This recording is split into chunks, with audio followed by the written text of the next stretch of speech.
मंडळी, तर आज मी इथे बनवणार आहे अख्ख्या मसूरची भाजी। आणि इथे मी 200 ग्रॅम अख्खे मसूर घेतलेत आणि हे मी पाण्यामध्ये भिजवलेले आहेत। हे मसूर भिजवून झालेले आहेत। आता आपण रेसिपीला सुरुवात करून घेऊया। तर चला आपण इथे गॅस पेटवून घेऊया। मी पाणी टाकून घेते। पाण्यामध्ये आता आपल्याला मसूर टाकून घ्यायचे। मसूर शिजतानाच आपण इथे मीठ टाकून घेणार आहोत।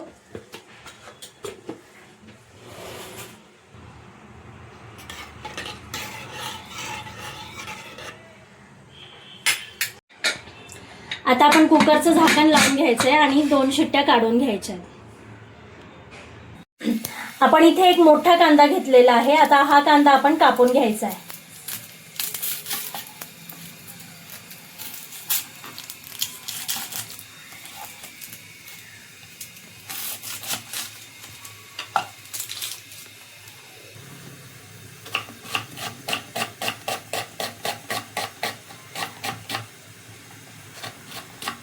कांदा आपण बारीक कापून घ्यायचा आहे।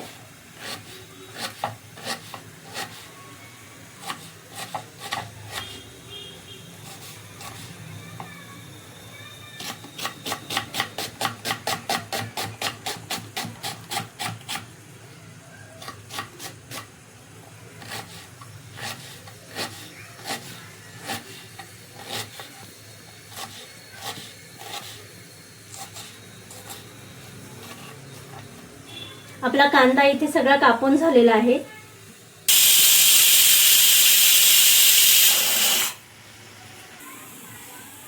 कांदा आपण काढून घेऊया याच्यात। इथे मी एक टोमॅटो घेतलाय। टोमॅटो मी धुवून घेतलाय। आता तो आपण कापून घेऊया।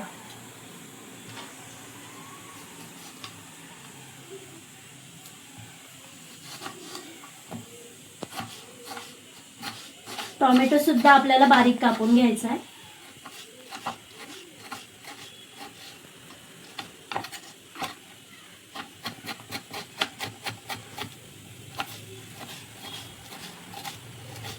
आपला टोमॅटो सुद्धा इथे आपण सगळा बारीक कापून घेतलेला आहे।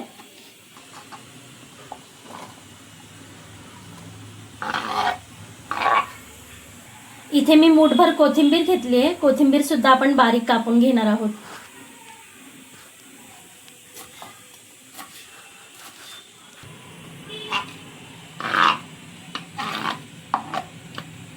इथे आपण 8 ते 10 लसणाच्या पाकळ्या घेतोय।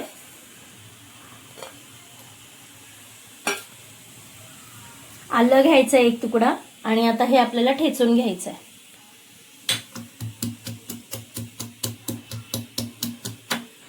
आपलं लसूण आणि आलं इथे बारीक कुटून झालेलं आहे। आता आपण इथे गॅस पेटवून घेणार आहोत। इथे मी 3 पळ्या तेल टाकून घेतलं आहे। तेल आपलं इथे गरम झालंय। आता आपण इथे मोहरी टाकून घेऊया।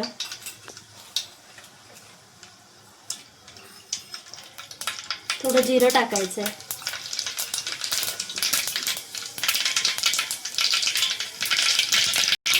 इथे आपण कढीपत्ता टाकणार आहोत।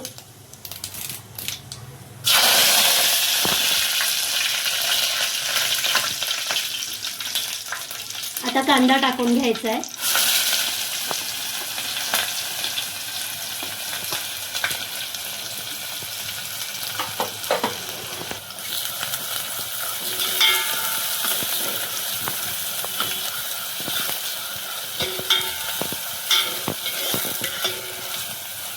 कांदा आपला गुलाबी रंगावर परतून झालाय। आता इथे मी टोमॅटो टाकून घेते।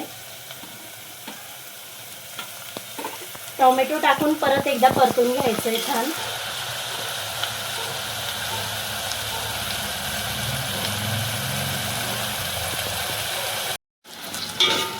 कांदा टोमॅटो इथे आपला छान परतवून झालेला आहे। आता आपण आलं आणि लसूण जे कुटून घेतलेलं होतं ते इथे आपण टाकून घेणार आहोत।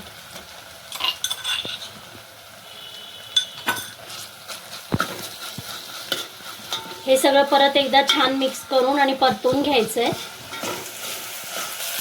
फोडणीमध्ये मी थोडासा हिंग पण टाकून घेते।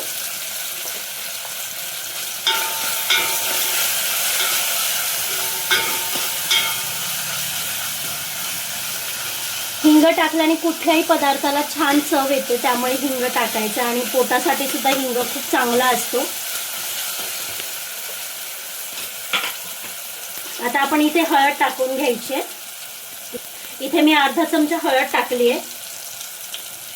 2 चमचे लाल मिरची पावडर टाकते. 1 चमचा धना पावडर टाकते. मसाला टाकून घेते 3 चमचे. ह्याच्यामध्ये लाल मिरची आणि मसाला असा मिक्स आहे, त्यामुळे मी इथे हा 3 चमचे टाकून घेतलाय.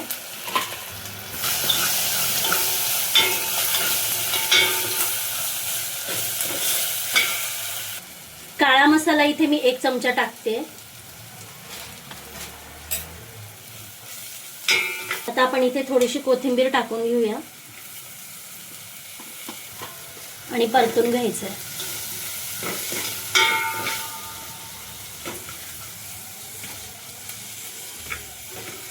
आपली फोडणी इथे रेडी झालेली आहे. आता ह्याच्यामध्ये आपण अख्खे मसूर टाकणार आहोत.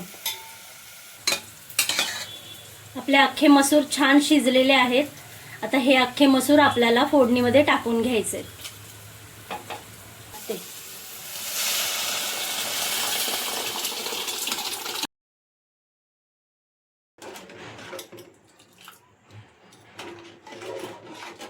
मसूरच्या भाजीला आपण एक उकळी काढून घेऊया. आपण मसूर शिजताना मीठ टाकलेलं होतं, पण आता पाणी टाकलंय आपण वरतून, त्यामुळे आपण थोडंसं मीठ अजून टाकून घेऊया. अख्ख्या मसूरच्या भाजीत आपण बटाटा सुद्धा टाकू शकतो. मला बटाटा आवडत नाही, त्यामुळे मी इथे बटाटा टाकलेला नाहीये, पण तुम्हाला जर आवडत असेल तर तुम्ही बटाटा टाकू शकता. आणि आता आपली मसूरची भाजी इथे तयार झालेली आहे. माझी ही रेसिपी तुम्हाला कशी वाटली मला नक्की कमेंट करून सांगा. आणि आवडली असेल तर लाईक करा, शेअर करा, कमेंट करा आणि हो, सबस्क्राईब करायला अजिबात विसरू नका. धन्यवाद.